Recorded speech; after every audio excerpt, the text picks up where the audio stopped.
On le disait donc pour la première fois depuis dimanche, l'île du Prince-Édouard n'enregistre aucun nouveau cas de la COVID-19.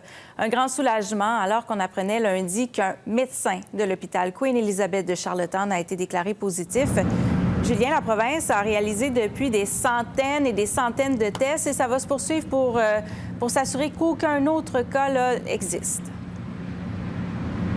Exactement, Marie-Hélène, c'est simple. Depuis lundi, plus de 1000 tests ont été réalisés, 700 en l'espace de 24 heures au laboratoire d'analyse de l'hôpital Queen Elizabeth de Charlottetown.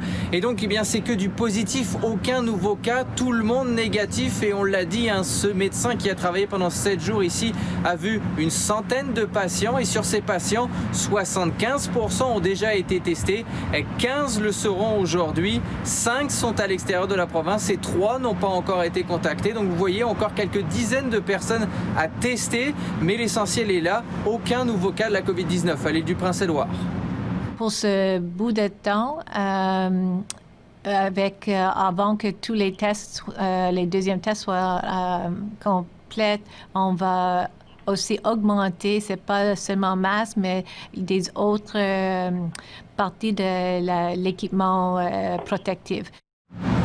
Bon, Julien, on le sait, le personnel hospitalier est mis à rude épreuve depuis des mois. Encore plus à l'hôpital Queen Elizabeth de Charlottetown depuis lundi. Est-ce que la province a pris des mesures pour le protéger davantage?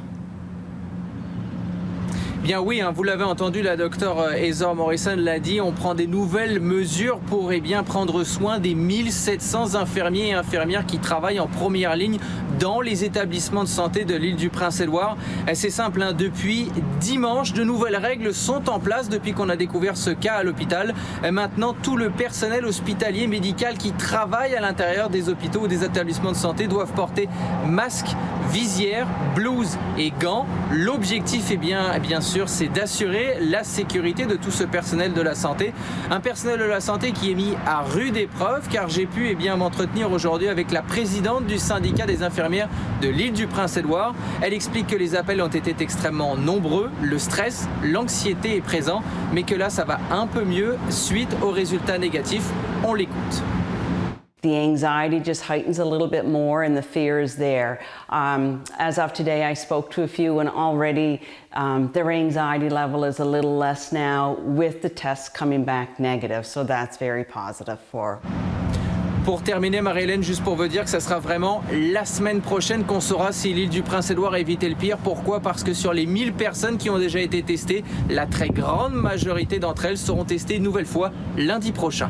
Oui, et on le sait, la période d'incubation qui est de 14 jours pour la COVID-19. Merci beaucoup, Julien.